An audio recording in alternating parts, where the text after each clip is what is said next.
Ruana Ok. é neuropsicóloga, graduada em psicologia, especialista em neuropsicologia pela USP, mestranda, eu estou lendo aqui porque seu currículo é gigante, mestranda em gestão e tecnologias aplicadas à educação, membro do corpo, do maravilhoso corpo docente do curso de psicologia da Faculdade de Ilhéus, o melhor corpo docente de nível superior do Brasil, atuando na gestão.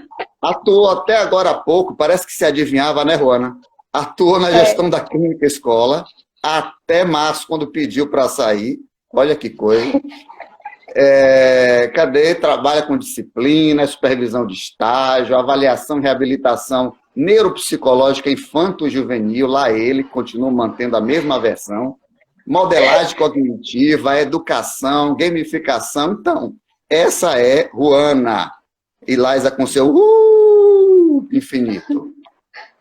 Hoje nós vamos tratar com Ruana, essa neuropsicóloga competente, sobre como é que nós podemos reorganizar a nossa vida nesse cenário de pandemia. E aí, Ruana, eu já queria começar fazendo consulta, porque eu tenho uma filha, Melzinha, com 16 anos, que está no terceiro ano, está em crise, porque ela é extremamente organizada e, segundo ela, deu tudo errado. Tudo. O Enem, a entrada na faculdade, as aulas, deu tudo errado. O que é que eu faço para essa adolescente? Falo para essa adolescente, você que trata de infanto-juvenil. Boa noite para todo mundo. Primeiro agradecer a Selfie, a Lahiri, a produção que está aí organizando tudo pelo convite. Me sinto muito feliz por participar desse projeto. Um beijo para todas as colegas, amigas aí da faculdade, Indira, Lai, Sheila, todo mundo que está entrando aí. Bom, nesse caso específico de Mel, apresentar a ela a falta de controle que é viver, né? Tudo o que ela está sofrendo tem a ver com pouco controle da vida. E a gente acaba caindo essa ficha, na verdade, para a gente, quando a gente se depara com enfrentamentos que são difíceis da gente conseguir controlar, né? Que não dependem diretamente do nosso controle. E aí a gente acaba tendo uma percepção negativa das coisas, e aí acaba tendo vários pensamentos que levam a gente a acreditar que tudo está perdido, que o mundo vai acabar, é o apocalipse, etc. Então, primeiro passo é tentar entender esse princípio, que é um princípio cerebral, de ter controle sobre as coisas, né? Então, desde o início da nossa espécie na Terra, não estava lá para saber, mas lemos, né, a respeito disso, a gente sempre esteve em situações para recrutar, de alguma maneira, experiência, né, que é o que a gente chama de recrutamento comportamental em neurociência.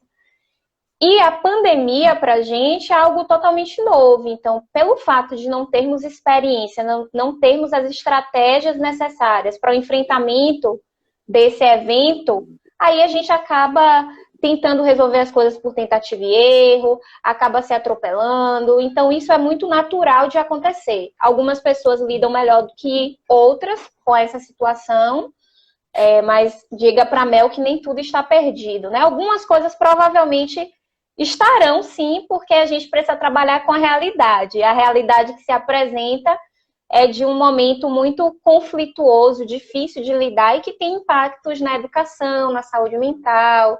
Mas aí a gente vai precisar recrutar estratégias para conseguir lidar com esse pós-pandemia, né? Que isso também é importante a gente pensar. Agora, você falou uma coisa que eu achei interessante, porque, primeiro, registrando que o melhor corpo docente do curso de psicologia do Brasil está se fazendo em peso aí, Daiane, Valmir, Sheila, Liza e companhia. Estão todos aqui para lhe prestigiar, que você merece. Mas me diga uma coisa, quando se fala neuropsicologia, a gente pensa logo, isso é para gente que tem transtorno. né? Gente que tem problemas, gente que tem problemas difíceis e graves, de longo tratamento. Mas a neuropsicologia tem instrumentos para pessoas que estão vivendo uma dificuldade, mas não têm um transtorno grave? Que instrumentos Sim, você pode sugerir nesse momento? sim.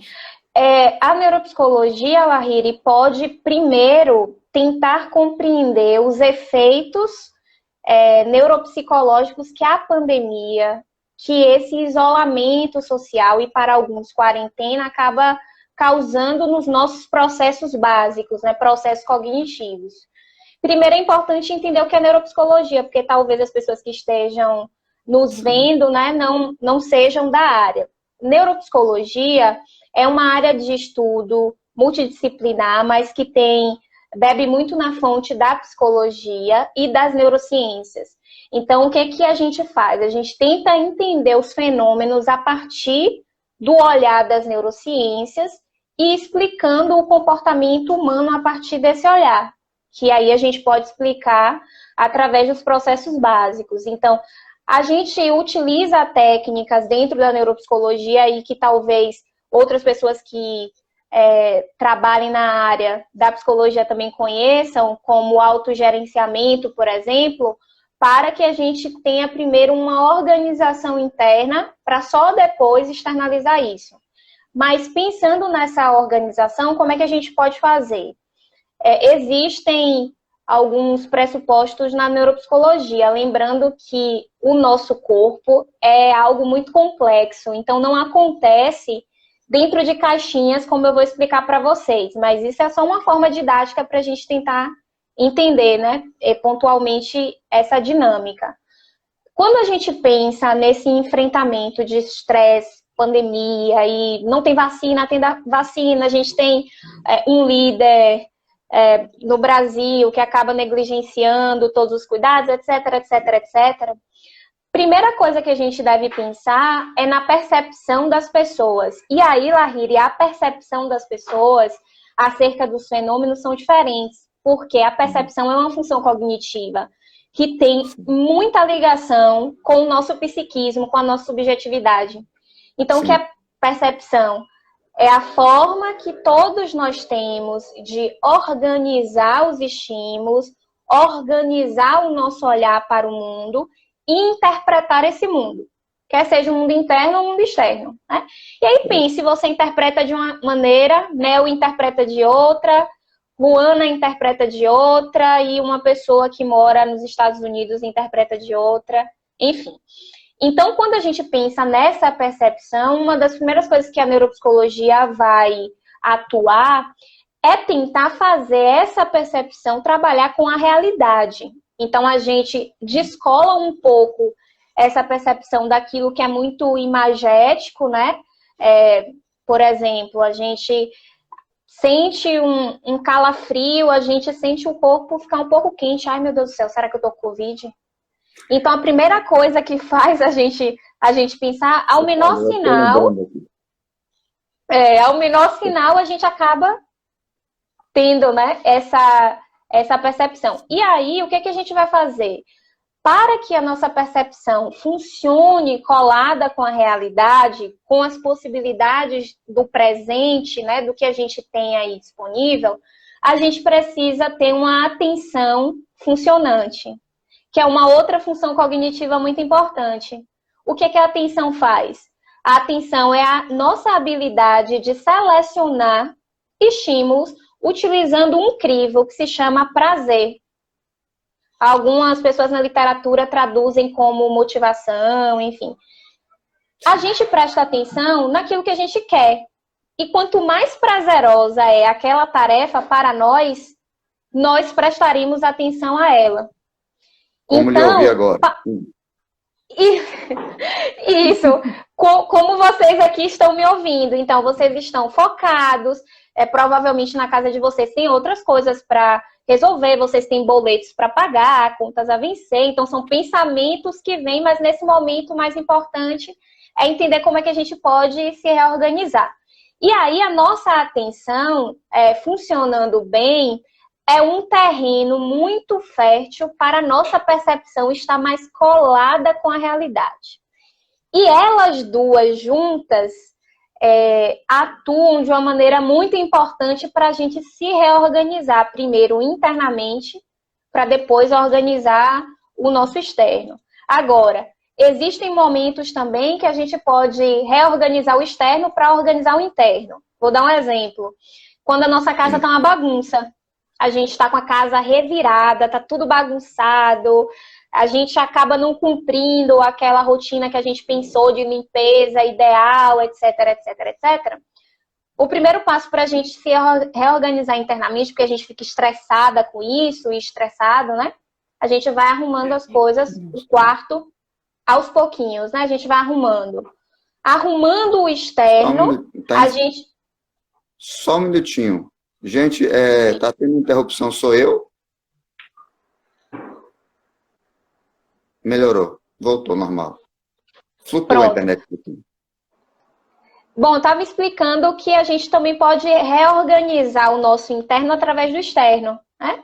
Então, a gente arrumar, por exemplo, o nosso quarto, apenas arrumar o nosso quarto, faz com que a gente tenha uma percepção, e isso é a nível cerebral, né? Que a gente tenha uma percepção de que, ufa, as coisas estão sob o meu controle.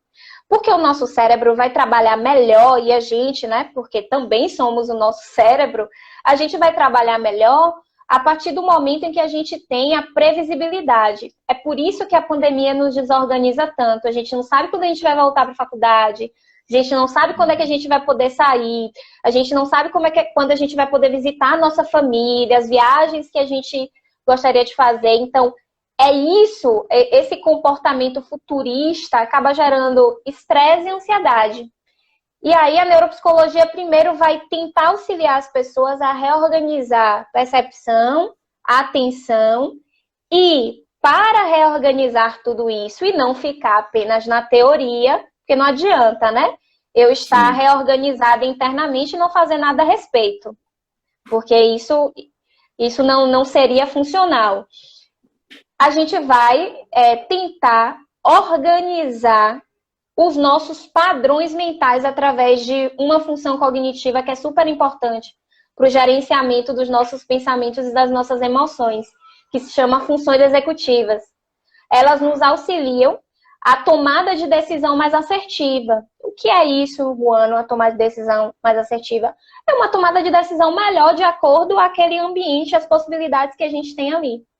Então, existem duas habilidades, Lahiri, que são super importantes para a gente conseguir reorganizar a nossa vida, porque a gente já aprendeu a focar no momento presente com a nossa atenção, né? E utilizar a percepção do real, do que está disposto para a gente, trabalhando com isso. Aí a gente já está trabalhando a nossa percepção.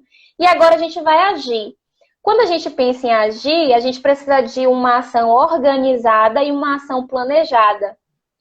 E existem duas habilidades executivas que se chamam planejamento e organização. Como é que a gente se planeja? A gente levanta objetivos, a gente levanta metas para alcançar. E como é que a gente executa isso através da organização? Que é o modo de operacionalizar o que a gente planejou. Porque não adianta sermos bons planejadores e péssimos executores. Ou bons planejadores e procrastinadores. Então, a gente precisa estar com tudo isso conjugado. E isso vai perpassar treino. É uma coisa que eu tenho visto na internet que eu sou contra. Aproveito esse espaço para falar, é um comportamento ideal, um comportamento de excelência. Eu tenho visto muito isso com relação aos pais, né? Como eu atendo criança e adolescente, a busca da família ideal, da capa da margarina, não existe, gente, não vai existir isso. Então, a gente precisa trabalhar com o que é possível. Quais recursos vocês têm? Pronto. Utilize os recursos que vocês têm.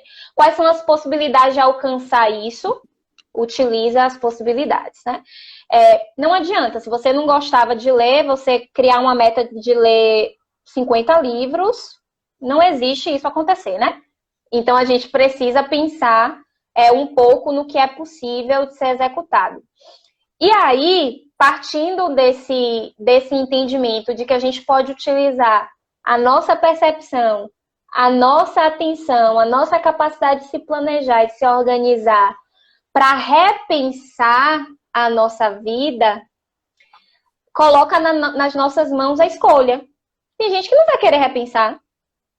Tem gente que vai falar, não, eu vou continuar assim, inflexível, não posso ser contestada em hipótese alguma, eu vou ficar nessa zona aqui que eu estou e pronto. Né? Tem gente que não vai querer estar disposto à abertura da mudança. Mas para os que querem, eu separei 3 coisas que eu acho importante para a gente pensar, para reorganizar a nossa vida.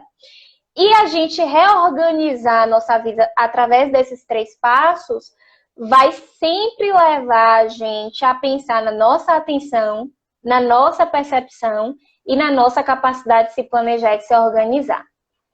Primeira coisa é curadoria das informações que a gente está recebendo. Tanto das informações que têm a ver com o presente, quanto aquelas informações que visam ver o que existe no futuro, né? Então, aquela previsibilidade que a gente, vamos voltar daqui a um mês, vamos abrir o comércio. Tem que ter muito cuidado com isso, porque senão a gente Eu quero fazer uma pergunta agora. Eu quero fazer essa pergunta. Por que, interrompendo, desculpe um pouquinho o seu raciocínio, por que as pessoas insistem com a ideia que vai voltar amanhã, que volta semana que vem, que volta aqui? Por que essa insistência? Por que as pessoas não são capazes de aceitar que o processo pode se estender até 2022, até 2023? Olha, se nosso colega Wallace Habib estivesse aqui, ele provavelmente ia adorar isso que eu vou falar, né? Nós somos, apesar de sujeitos agregadores, não é? Sujeitos que se fazem, a nossa subjetividade se faz através do outro. Eu, Ruana, só sei que eu sou Ruana porque eu sei que eu não sou Lahiri, que eu sei que eu não sou a Mel, que eu sei que eu não sou a Liz, por exemplo, né? Eu sei que eu sou eu. Então, eu pensando nisso, eu preciso de vocês para me reconhecer como sujeito, como Ruana, como pessoa, né? Apesar disso tudo, nós somos autocentrados. A gente pensa primeiro na gente e no nosso prazer. E quando isso é tocado, a gente desconsidera as outras coisas. Aí, dentro de estudo de percepção, que é uma função cognitiva que eu expliquei para vocês no início, tem um módulo da percepção que se chama percepção de risco. Existem muitos estudos, principalmente de neuropsicologia social, que visa entender o porquê algumas pessoas respeitam o isolamento e respeitam de verdade, né? Tem gente que, de fato, está há 3 meses e não sai e tudo como manda o figurino. E tem gente que não, além de sair, sai sem máscara, vai correr, vai pegar uma praia, vai comer em um restaurante que esteja aberto, né? Então, quando a gente pensa nisso, a gente volta. A Ruana falou que percepção tem a ver com subjetividade. Logo, percepção de risco tem a ver com a nossa construção pessoal do que é vulnerabilidade e do que não é. Tem gente que acredita fielmente que, inclusive, o coronavírus é uma ideia que foi plantada e que não existe. Tem teorias conspiratórias, né? A Globo está a serviço, realmente, principalmente de tirar o governo do poder. Então, é por isso que eles aumentam o número de mortes e etc, etc. Existe isso e as pessoas acreditam fielmente nessa ideia. Então, pensar nisso é a gente pensar na percepção de risco, que é quando a gente acaba elencando, subjetivamente falando, né, aquilo que nós vamos investir a nossa atenção, selecionar para poder interpretar. E aí, cada um de nós interpreta a vulnerabilidade e o risco da maneira que nós alcançamos, e muitos da maneira que convém. É por isso que existe uma questão muito, muito discutida, né, socialmente. A gente não deveria se espantar tanto com as opiniões diversas e com as formas de enfrentar diversas a essa pandemia, porque, de fato, as pessoas são autocentradas. Aí eu acho que eu tô acabando com o sonho de vocês, de que vocês são bonzinhos, né, gente? De que eu também sou boazinha. A gente tem condições, pontos de melhorias aí importantes, principalmente quando a gente fala de coletividade. Então, uma das explicações é isso, né? Não é porque as pessoas são malvadas e elas saíram de filmes e por isso elas querem acabar, elas são autocentradas e elas não querem flexibilizar. Pensando nisso também, a gente acaba pensando em uma das coisas que eu separei para falar desses 3 aspectos, que é a curadoria das informações, né? Qualificar as informações é fazer o quê? Colocar uma balancinha onde um lado existe a palavra funcional, notícia funcional, e do outro lado a notícia disfuncional. O que é notícia funcional? Por exemplo, como fabricar máscaras de algodão de forma segura na sua casa. Como lavar as mãos, como manter um espaço reservado em casa para os que precisam trabalhar indo à rua, possam colocar suas roupas, seus pertences, assim que chegam do trabalho. São notícias que auxiliam a gente no dia a dia. Resumindo, é isso, tá? Agora, no outro lado da balança, tem a notícia disfuncional, que é assim, em Nova York acaba de morrer 50 mil pessoas por hora, etc, etc, etc. Aí você pensa, eu estou consumindo essa notícia de Nova York. Eu não estou em Nova York. Eu não tenho ninguém importante na minha vida que esteja morando em Nova York para que eu precise saber dessa dinâmica. Por que raios estou consumindo essa notícia? Sim. Essa é a notícia disfuncional. E essa notícia disfuncional retroalimenta aquele monstro que a gente falou no início, que descola a gente da percepção do real. Então, sim, essa qualificação da informação faz com que cada vez mais a gente se afaste de tudo aquilo que acabe colocando a gente nessa areia movediça do pessimismo, da forma catastrófica de pensar a vida. Então, a neuropsicologia vai auxiliar a gente a ter ações positivas através da curadoria das informações, que é esse primeiro passo, né? Tem alguns estudos em neuropsicologia que eles têm levantado, neuropsicologia social, que eles têm levantado quais são os pressupostos para a gente conseguir ter um bom enfrentamento desse momento de isolamento / quarentena, né? Eles têm colocado um tripé: informação, percepção de risco, que eu acabei de falar para vocês, e tomada de decisão. Pasmem, eles fazem uma pesquisa correlacionando o efeito da informação à nossa percepção de risco. Quanto mais informações funcionais nós consumirmos, maior é a nossa percepção do risco dessa pandemia. Ou, quando nos afastamos das notícias funcionais, acaba tendo o que eles têm chamado de uma histeria coletiva, né? As pessoas estocam papel higiênico, estocam álcool em gel, estocam a comida, têm atitudes disfuncionais.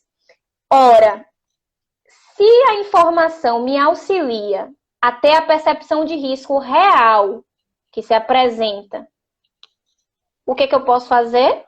Consumir informações funcionais e me afastando cada vez mais dessa informação disfuncional. E aí a curadoria pertence a cada um, né? Mas como é que a gente faz essa curadoria, esse cuidado, essa percepção? Quando a gente abre os jornais, e nós sabemos que o jornal, não importa qual é o jornal e qual é a ideologia dele, todo jornal tem uma premissa. Eu sou casado com uma jornalista que trabalha com comunicação social. A premissa é o recap, é você fazer o gancho, né, da pessoa na manchete. Então, quanto mais chamativa, quanto mais bombástica a manchete, a imagem logo embaixo, mais você garante view, né? Mais você garante gente olhando aquilo. Como é que a gente pode fazer curadoria quando os meios que nós temos de nos informarmos utilizam de recursos dramáticos? Porque não, a gente sabe que o número de mortes é sério, a gente sabe que a pandemia é séria, mas às vezes colocam num grau de terror que você acaba de ler, está sentindo mal. Como é que a gente faz essa seleção disso? A gente entra em um outro processo que provavelmente tenhamos que desenvolver e agora não tem mais jeito, né? Que é a produção científica de fácil acesso. Se eu e você, que produzimos ciências, sua esposa, se produzíssemos um conteúdo de fácil acesso, muito provavelmente estaríamos contribuindo com as pessoas nesse entendimento, inclusive, de onde buscar informação. As pessoas buscam no jornal porque é o que elas têm. Elas têm um aparelho televisor na casa delas, a internet, algumas, né? Eu estou falando de algumas famílias, porque tem outras que não têm o privilégio de ter esses aparelhos, e consomem aquilo que é possível. E isso faz com que a gente olhe criticamente para a produção de ciência. É por isso que agora a gente precisa qualificar, nós cientistas, as informações que passamos. Porque nós também somos muito autocentrados e a gente conversa com os nossos. Nós fazemos eventos de psicologia para os nossos. Nós fazemos eventos de jornalismo, por exemplo, como você mencionou, para as pessoas do jornalismo. E quando não, nós nem a linguagem modificamos. Então, a gente entende, por exemplo, uma pessoa que não tem acesso à ciência, acreditar que fazer uma batidinha de mel com limão vai ajudar a prevenir o coronavírus. É o que ela tem acesso. Existe alguém que diga o contrário a respeito disso? E de uma forma clara e simples? Provavelmente não existe. Aí quem está fazendo isso? As cervejarias fazem uma propaganda super simples, mostrando causa e efeito. As empresas de cosmético mostram causa e efeito. Você passou, você ficou bonita. Você tirou, você ficou feia. Então, a gente que produz ciência acaba, inclusive, tendo uma boa parcela também de responsabilidade nessas condições, né? Então, cabe a gente pensar a respeito disso. Agora, o que eu posso dizer a essas pessoas? Busquem consumir as notícias de acordo, óbvio, ao que vocês têm disponível, mas sempre pensando no crivo da ciência. Então, tudo o que for produzido pela ciência local, tentem consumir. Existem estudos feitos dentro de universidades, por exemplo, o ESC tem feito coisas. Nós da Faculdade de Ilhéus também temos comunicado coisas importantes através de lives, através do nosso site, do nosso Instagram. Tentem consumir, pessoal. Isso é possível de acontecer, né? E agora a gente tem o crivo mundial da OMS. Então, tudo que a OMS fala e que tenha a ver com a nossa funcionalidade, a gente consome. Agora, é algo que nós, cientistas, precisamos pensar e agir, né? Porque também não adianta ficar pensando e ficar só no pensamento. Tem que produzir coisa para o povo consumir. Isso, meu amigo fala, tem um amigo que fala assim, tá na hora de fazer o True News, porque de fake news a gente já tá cheio. Vamos fazer os cardzinhos de True News para fazer competição, para ver quem ganha, sim. Fake ou True. Sim, um desses estudos que eu tenho visto de neuropsicologia social e que me lembra muito as discussões racistas que a gente, né, tem sobre essa perspectiva do racismo estrutural, enfim. Não basta, não é ser antirracista dentro de uma tela. A gente precisa executar comportamentos, né? Consumir literatura, consumir ciência, enfim. Pensando nisso, dentro da neuropsicologia, a gente tem algo que é o combate a essas notícias falsas. Então, enquanto as notícias falsas estão emergindo, nós estamos criando notícias que são notícias verdadeiras para combater essas falsas. Porque também não adianta a gente ficar falando, não consuma, notícia falsa, olha só, não é muito bom e a gente não produz nada de verdadeiro. Então, a gente precisa produzir, né, para pensar nessa psicoeducação aí, de uma maneira mais ampla. Então, essa primeira coisa é importante, a curadoria e essa chamada aí nos cientistas, né, que eu acabo também me incluindo nesse processo. Agora, além de pensar nisso, a gente precisa cuidar das relações, que é um problema. Nunca se viveu tanto tempo junto. É intensidade e restrição. Porque, veja, intensidade, assim, tem gente que sempre trabalhou remotamente, né? Ou que trouxe muito trabalho para casa. Tem gente que não mudou muita coisa nessa perspectiva aí, do trabalho remoto. Mas, do home office, né? Mas pensar que a gente agora não tem como oxigenar o nosso cérebro com outras pessoas é falar, meu Deus, só posso me relacionar agora com essas pessoas que estão aqui dentro de casa. E agora? Né? Aí todo mundo se olha e fala, eu não posso sair. Não pode dizer que não está gostando, porque senão dá problema. Se disser, por quê? Qual é o problema? Está sentindo falta de quem? Né? Você sabe, né? Isso é um processo muito natural, porque assim, a gente, inclusive, precisa de outras relações para oxigenar, para a gente criar novas circuitarias, pensar novos caminhos para resolver as coisas. Então, de fato, a gente sente falta mesmo. E aí os conflitos vão aparecer de uma maneira mais direta. A Liza está falando que é a Terceira Guerra Mundial, e de fato, acaba sendo. Então, pensando nessas relações, a gente precisa pensar nas nossas emoções. E para que pensemos nas nossas emoções, a gente precisa lá atrás ter atenção no momento presente, percepção daquilo que é real, executar comportamentos organizados e planejados, né? Agora, o que eu tenho dito muito às pessoas quando me perguntam, mano, e agora? O que fazer agora? Por quê? Tô sem dinheiro para fazer terapia. Aí eu digo, veja se dentro da sua cidade ou do seu espaço tem pelo menos um lugar de escuta. Escuta gratuita. Porque aí quando a coisa apertar mesmo, ó, liga lá, entra em contato e de alguma maneira tenta esvaziar isso, né? Primeira coisa. Não, Juana, não tem jeito. E agora o que fazer? Não tô saindo de casa. Vou sair, vou pra praia. Não vai, não sai. Só não toma decisão. Não toma decisão. Não toma decisão de se separar, não toma decisão de vender a casa, não toma decisão de mandar o filho para outro lugar. Não toma decisão. Porque o risco dessa decisão ter um grau alto de precipitação é muito grande. E o grau alto de precipitação faz com que a gente tenha uma probabilidade grande, né, de se arrepender e acabar não tendo condição de retornar aquela decisão, porque as coisas já se perderam.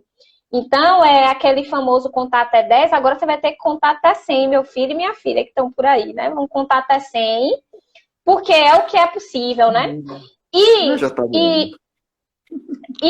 ter que pensar, assim, de que isso é algo muito pouco dito, né? As pessoas, elas são vangloriadas e elas são estimuladas a terem resposta para tudo. Se te disse uma coisa, você tem que dizer duas. Porque aí mostra que você tem opinião forte. Primeiro, não tem que ter opinião para tudo, certo? Segundo, uma das coisas mais preciosas para a nossa cognição é esse tempo que a gente tem, que é o tempo que a gente chama de incubação na tomada de decisão. Esse tempo que a gente vai parar, vai pensar. Você pode dizer, por exemplo, para suas filhas, para sua esposa, ó, gente, agora eu não quero falar sobre isso. Ah, é fácil falar, né, Juana? É fácil você sendo mulher falar isso. E sai, se tranca no banheiro. Cadê Valmir aí que estava para se colocar agora no meu lugar? Vamos ver se é tão fácil assim. Então, a gente precisa cuidar das relações, a gente tem que ter muita atenção, cada vez mais. A pandemia acabou desvelando em nós, né, muitas coisas que, socialmente falando, a gente não estava indo bem, não. A gente não estava indo bem. E nessa cultura do imediatismo, do capitalismo, nessa cultura de quanto mais eu tenho, mais eu sou, mais eu produzo, mais buscou no Google e apareceu é verdade. Tudo isso acabou fazendo com que a nossa estrutura social fosse uma estrutura muito precária. Essa que é a verdade, né? Então, a gente precisa pensar no que a gente está fazendo para o pós-pandemia. Porque eu acho que, assim, a gente já está, principalmente na Bahia, né? Eu vi uma notícia, a gente já está entrando numa fase que eles chamam de platô. Que é aquele pico para depois ter a caída. Então, eu já percebo, estatisticamente falando, que a gente já tem uma probabilidade maior de pensar no pós-pandemia. E aí eu já estou pensando, meu Deus do céu, e agora? Porque a gente vai ter tantas perdas, Lahiri, a gente precisa pensar nisso. Perdas de qualidade social, porque provavelmente nós estaremos mascarados. E uma das formas da gente ler emoção está na zona T. Isso. E essa zona T estará tampada. Isso vai fazer aparecer tanto erro de comunicação, tanto ruído, porque você vai ter que comunicar com seus olhos aquilo que você precisa comunicar, né? E você, através da sua voz, muitas vezes não vai ser compreendido. Aí a pessoa vai dizer, Lahiri, diga de novo. Aí você vai se estressar, porque você vai ter que repetir aquela informação. Então, a gente tem que começar a pensar, e isso passa pelo autogerenciamento, não tem jeito, né? Se puder, peça ajuda a um profissional de psicologia, porque é importante, a gente precisa falar a respeito disso, né? Porque muitas vezes sozinhos a gente não dá conta dessas mudanças todas, né? Agora, a terceira e última que eu acho pertinente para a gente falar é a rotina. Tá uma coisa bonita na internet, né? De todo mundo criando uma rotina. Que coisa linda. Gente, seguir rotina é a coisa mais difícil que existe. É muito difícil. Por quê? Porque lembra aquele discurso que eu te falei, Lahiri, de excelência, que eu tenho visto na internet? A rotina não tem que ser excelente, não, gente. A rotina que você vai criar é uma rotina tentando resolver problemas no passo a passo, que a gente chama de fragmentação dentro de resolução de problemas, né? Não existe a perfeição, e outra, não existe imitar o que você tinha antes desse mundo pandemia, né? Você não está estudando do mesmo jeito que antes, tudo bem, e vai acontecer. A sua performance do trabalho também não, a sua performance nas relações também não. Então, o que você tem que fazer para reorganizar a sua rotina, pensar no que é possível? E aí tem algumas coisas que são consideradas para a gente planejar. Aquilo que é obrigatório, que a gente precisa fazer. Trabalho, por exemplo, né? Escola, faculdade, isso são questões obrigatórias. A gente precisa dar um tempinho do erro acontecer, da imprevisibilidade. É o dia que a internet cai e você não pode trabalhar. Você não pode mandar as planilhas para os professores, etc. Você precisa ter esse plano B. Então, de novo, vai ter que voltar lá nas suas executivas, pensar na organização, pensar no planejamento para conseguir fazer isso. E, terceiro e último, não menos importante, deixar um tempo para o ócio, gente. Não é para ficar criando tudo o tempo inteiro e sair... Não é assim que acontece, né? A gente tem que dar o tempo da frustração acontecer, dar o tempo da ociosidade aparecer também.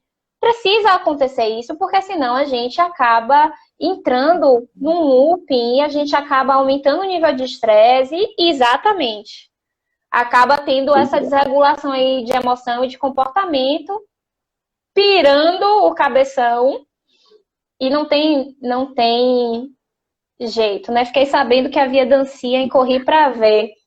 Demorou, Wallace. Perdeu a dancinha. Perdeu, Wallace.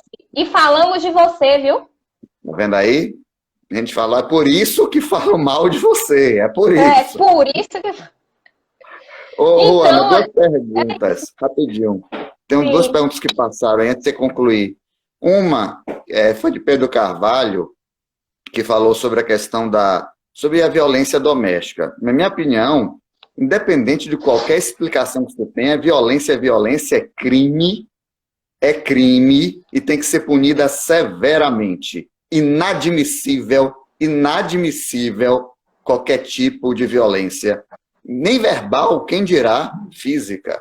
Nem verbal, porque a gente tem que ter respeito pelo ser humano. Agora, violência doméstica, homens agredindo as mulheres em casa, são um bando de covardes, são um bando de vagabundo. Eu não quero saber psicologia, eu sou psicólogo. Mas para mim, nessa hora, não tem psicologia. Porque todos nós temos um mínimo de capacidade de pensar. Não é isso? O que você acha?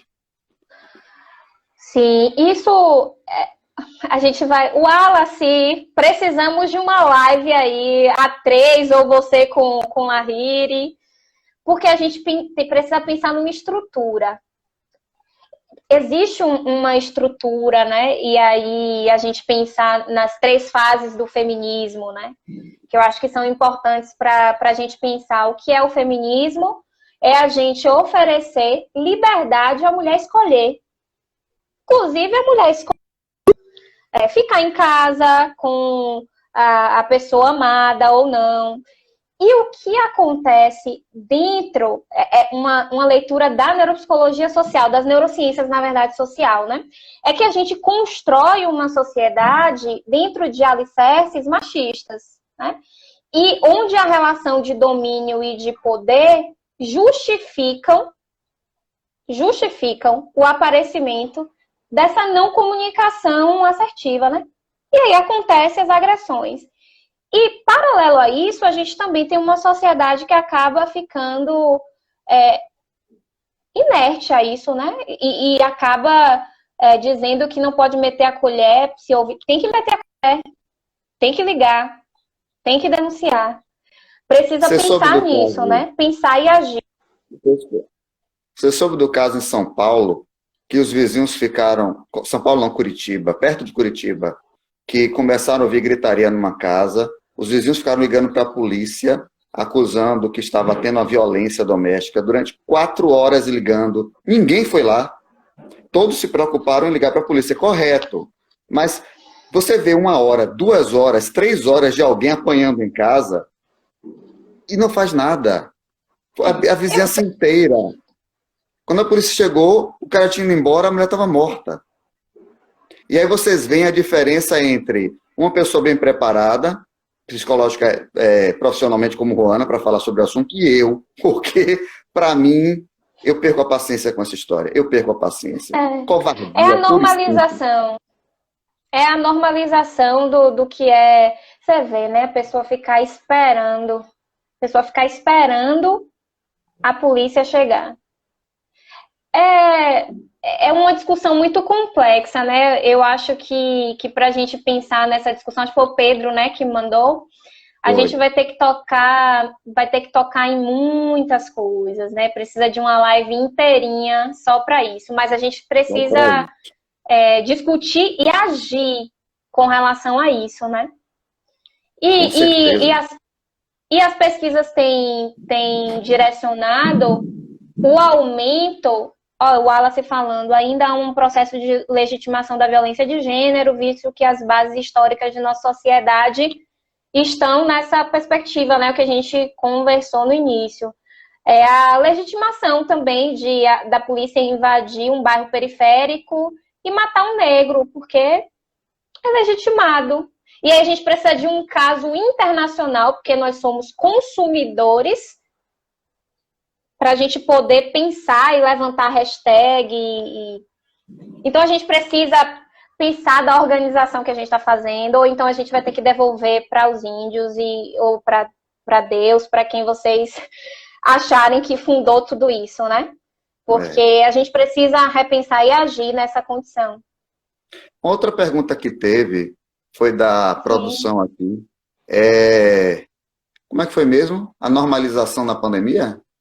Você falou? Tanto tempo de pandemia. O que provoca na gente essa ideia de normalizar depois de tanto tempo de pandemia? Eu acho que você explicou um pouco isso, mas talvez focalizar mais. Por que depois de passado 1 mês, 2 meses, 3 meses, as pessoas começam a diminuir a questão do risco, né? Do custo-benefício, começam a achar, não é tão problemático assim, porque nós estamos vendo todo dia aumentando o número de pessoas na rua, como se não acabou. Acabou, podemos voltar. Uma amiga estava conversando comigo hoje que a vizinha queria, na garagem, no prédio dela, na garagem dela, fazer São João hoje. E ela deu um piripaque, eu digo, eu estou me acabando aqui para me manter resguardada na quarentena, para minha vizinha, inclusive, que perdeu um parente para a Covid-19, vir fazer São João na garagem do meu prédio. Então, o que está levando essas pessoas a minimizarem assim tanto o risco que estão correndo e colocando os outros? O que a gente conversou no início, né? Somos seres agregadores, apesar disto, somos autocentrados. Então, pensar e nos trancar em um espaço já faz com que a gente tenha pensamentos bem, bem difíceis, né, com relação a isso. A gente não quer ficar longe um do outro. Essa que é a verdade. E quando toca na nossa condição pessoal, a gente não quer abrir mão dos nossos privilégios, porque senão a gente perde, e a gente não quer perder, a gente não quer se frustrar, e aí a gente não pensa no coletivo. Então, as medidas, inclusive, de psicoeducação nessa condição precisam priorizar o coletivo, né? Não é aquela história de fazer o bem porque eu quero que isso retorne para mim ou que faça comigo. Não, você tem que fazer porque é o correto a se fazer, porque você auxilia nessa engrenagem social. Você está bem, seu vizinho vai ficar bem e isso vai acontecer, não é? Essa engrenagem não vai parar. Então, a gente também tem que pensar na intencionalidade dessas ações que a gente acaba tendo. E aí, tem muito a ver também com o que a gente conversou de percepção de risco, né? Quanto mais distante a gente coloca a pandemia de nós, até agora não aconteceu nada, não vai acontecer não. Vou ali na praia, mas a praia está deserta, não tem ninguém. Impossível acontecer algo comigo. Então, essa percepção de risco acaba influenciando diretamente da nossa manutenção desse isolamento. Aí, alternativas para fazer a nossa percepção de risco estar colada com a realidade é consumir as notícias, como a gente conversou, e tentar se organizar em termos das nossas relações, das nossas emoções, organizar as nossas rotinas, e isso acaba influenciando, né, no todo. É verdade. A gente já está chegando no fim da nossa live. Oi? Então. Já não consigo acompanhar mais, produção. A produção agora que tinha que funcionar, não funciona a produção. Dizendo comentários. Sim, Vânia fez um comentário, passou, eu vi. Vânia, minha cunhada, ela é oficiala de justiça. O judiciário tem cumprido um triplo de medidas protetivas e afastamento do lar aqui em Ilhéus, desde que começou a pandemia. E o quê? Laura, perceber uma jovem tão lúcida nos faz acreditar em um futuro digno e reconfortante pós-pandemia. É porque você não conhece Tijuana, que dá nó em pingo d'água. Essa daí é aquela que pula alto e bate fiche. Você não tem noção. No grupo do WhatsApp, não conhece. Então, para a gente está chegando ao fim, infelizmente, de nossa live, até porque eu tenho que dar aula daqui a pouco. Então, eu lhe pergunto, Ana, você poderia deixar uma mensagem às pessoas, nesse momento que estamos vivendo, dentro da sua perspectiva de neuropsicologia, que mensagem de otimismo, de amparo, de confiança você pode nos deixar? Todos nós, somos responsáveis por tudo o que há de produção de comportamento, de pensamento no mundo, né? Então, pensando nisso, nos coloca no lugar de protagonismo em termos de responsabilidade. Então, a culpa não é de Bolsonaro, não é do líder de um outro lugar, não é de... A gente precisa descolar um pouco disso, né? Dessa terceirização, da culpabilização. Apesar de existir, óbvio, né? A gente, inclusive, já comentou um pouco sobre política no início, mas se olharmos um pouco para nossa casa, né? Nossa moradia, somos nós. E cada um, nesse objetivo em comum, de ficar em casa, de manter a sociedade funcionando da melhor forma possível, pensar no coletivo, eu acho que isso já é um caminho andado, né? Traduzindo em miúdos, tenha vergonha de sair de casa. Tenha vergonha de ficar postando história achando que a quarentena acabou, né? Fique em casa, seja responsável. A gente precisa pensar, assim, são mais de 50 mil pessoas, né? A gente precisa pensar que cada uma dessas mortes não são números, são pessoas, são vidas, são histórias. Foram interrompidas. São histórias que foram interrompidas. Então, eu acho que essa responsabilidade faz com que a gente, pelo menos, repense, né? Poxa, será que o que eu preciso fazer na rua é realmente importante? Perfeito. E aí a gente pensa nisso, né? Perfeito, perfeito. Uma chamada bem dada à responsabilidade. Temos que parar, o brasileiro precisa parar de agir como um bebê, achando que pode ser responsável. Mimimi. Parar com esse negócio, achar que pode agir com irresponsabilidade e que tudo bem, porque Deus é brasileiro e no final tudo a gente vai dar um jeitinho. Não é assim que a vida funciona. Precisamos amadurecer, você tem toda a razão. Gente, essa foi Ruana Silva conosco aqui, neuropsicóloga. Vocês vejam que coisa maravilhosa. Quando a pessoa é jovem, brilhante, competente, bonita e não sai um fio do cabelo a live inteira do lugar. Eu fico aqui me remexendo a live toda para tentar parecer um pouco uma pessoa apresentável. Ruana não precisa. A cara dela de estou aqui, está tudo bem. Gente, eu acho incrível, um dia eu vou aprender. E o pior é que foi minha professora no meu curso de graduação e veja que eu não aprendi nada ainda, Ruana. Ainda bem que tem você lá agora para me dar as apertadas e botar no lugar. Muito obrigado pela sua presença conosco, foi fantástico, foi maravilhoso e espero tê-la de volta no futuro. Obrigada a você, Lahiri, ao projeto que vocês estão, você, sua família, todas as pessoas envolvidas aí na produção, né? Agradeço. Tenho um carinho imenso por você, você já sabe disso. E obrigada também às minhas colegas, minhas amigas, que vieram prestigiar pessoas tão incríveis, inclusive intelectualmente falando. Então, para mim, é uma grande honra fazer parte aí, tê-las também como amigas. Um beijo para a Laísa, que eu fiquei de dar esse beijo para ela. Beijo, Laísa. Pronto, ela morria se você não desse. Esse grupo não dormia hoje. Tá bom, obrigado, Ru. Obrigado a todo mundo que participou conosco. E vamos refletir sobre as mensagens que Ruana nos deixou. Boa noite. Vamos sim, e um bom São João. Sim.